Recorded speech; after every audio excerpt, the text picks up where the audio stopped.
From Uganda?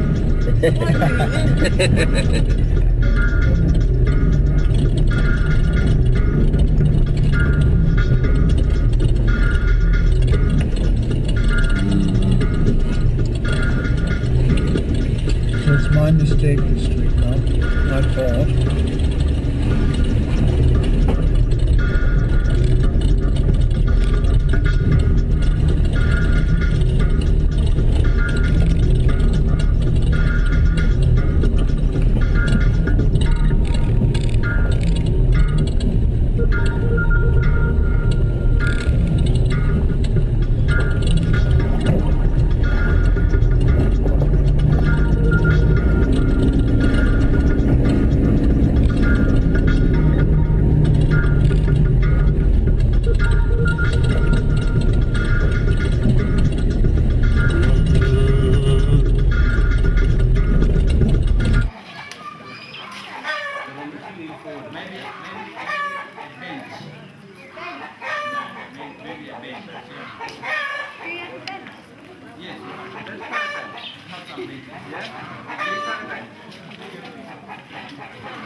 What has happened? So we can start. I'm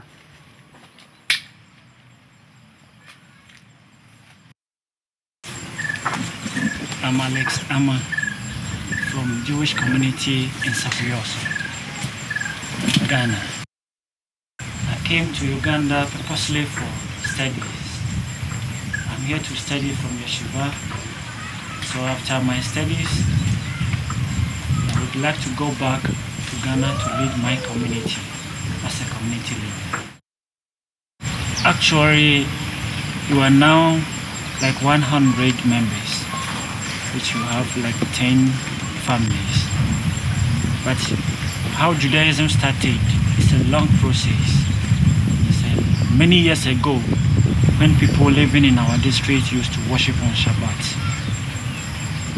When you say many years ago? Like 100 and over, but 100 years ago, people who were living in our district used to worship on Shabbat. So they do everything as you do here right now as Jewish people.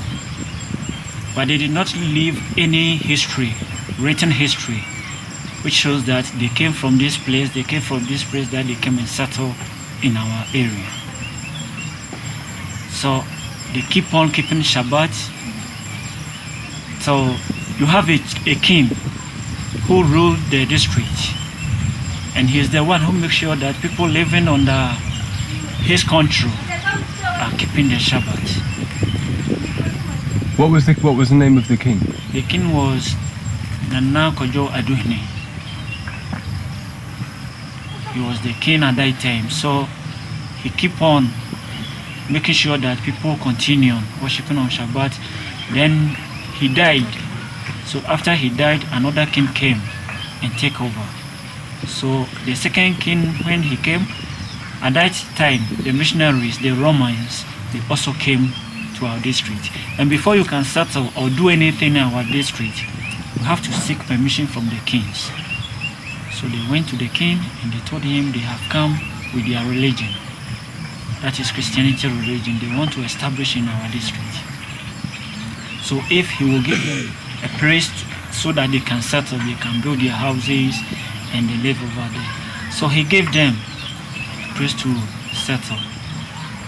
So as time goes on, they went back to him and they said, we want to spread our gospel throughout your district. So whatever you were in need of, if it comes to in terms of money, properties, we will give you.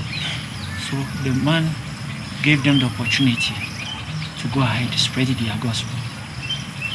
Then as time goes on again, they went back and they said, could you abolish worshiping on Shabbat so that you can dominate here? So he also took interest. He is a young man at that time. So he took interest and he canceled worshiping on Shabbat. He issued a command that from today going, there is no more worshiping on Shabbat. Till 1974, when one of our brothers, I used to call him, he's our founder because he's the one who brought back the Jewish religion. So he had a dream, and through the dream he was told that their ancestors were Jewish people, so he has to look for those people. So at that time, I came to stay with my brother when I was young in 1990 to continue my education. So when I came, he told me there is a religion which he wants to introduce to me because the founder was a friend of him. They worship on Shabbat. So I went with him for several times. When you go, you lock ourselves in a room. So you pray, study. After that, then you go back to our various houses. At that time, we were only 5 people.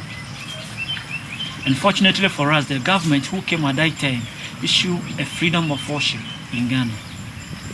So they stopped harassing our people so that we were able to come on. So we decided to build our own synagogue because there are some things we need to study, which you need not to go to the classroom to study from there. So we turn ourselves to farming because we don't have any funds from anywhere, and we don't know any foreigner at that time from 1990 coming. So after farming, we plant maize, cassava, tomatoes, beans. So the money that you get from that, we start making our blocks. And we finish our synagogue at 1995. And good thing for us, we had a friend who also wrote a letter to us, 1996, and said anybody who wants to communicate with him can do that. They call him Yaakov Gladstone. He's in the United States.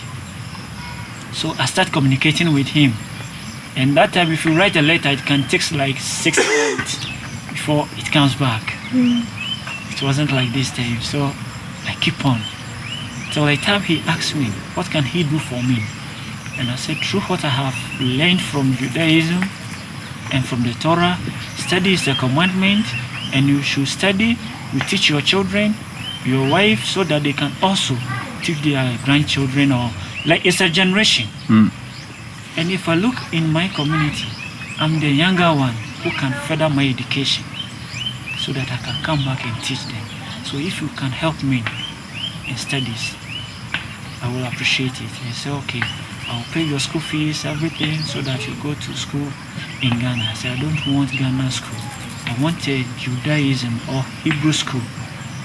So I said, okay, let me look for the ways and means which I can help you. So he started sending letters to friends, organizations, but nobody came to our aid until 2001. Then a friend of his visited him. Then he saw my letters. He said, okay, I will help this boy to study. So this man came. He's a doctor. He passed away. It's called Shumawaknek. So he came to Ghana and spent 3 days with us. He said, okay, I will find ways and means to help you so that your dream become true and you become a leader to your people. So he went back and he was able to get a yeshiva for me in Israel, Jerusalem. But you don't have Israel embassy in Ghana, so I have to travel to Ivory Coast. So I went there for 4 times. By that time, they don't know Jewish people are in Ghana, so they don't believe it. And I was denied not to be given the visa. But I did not give up. I still continue keeping on my dreams so that I know in future one day it may come true. So in 2008, then a rabbinic student came to my community as a volunteer for 2 months. So he told me that there is a rabbi who is going to be ordained in Uganda. So if we are willing to study with him, I can make arrangement with Kulani so that he can sponsor you. We'll go and study with him. I said, okay. So before I came here, I got many letters and many interviews that Uganda is not a worthy country. There is no running water, there's no this. They told me in different things. But I did not give up. I said, our people, our forefathers were in the wilderness, where there is no shelter, where there is no food, but they were able to survive. So whatever Uganda looks like, I will go and study. So I came for 4 months in 2008. And when I was going back, I told the rabbi, Judaism is not like 4 month studies. It needs time and devotion. And I have devoted myself to my community. So if you can help me, and I come back to continue it. And even this is not the end of my studies. I need more further studies. More further studies so that I can be a full rabbi and based in Ghana and even anywhere that I will be invited, not only for Jewish community in Ghana, but for the whole world. Wherever they invite me, I will go. Whatever I'm supposed to go and teach, because of my devotion and my time that I have and the love I have for my Jewish people, I have to go. Rabbi Gershom is the one who has trained me. I started from nowhere, but now I could see he has done all his best to let me reach a certain point, which I can read the Hebrew, I can lead services, I can conduct funeral service, do many things, give Torahs, teaching people, which I did not have that background in the beginning, but right now I have those things. Thank you very much.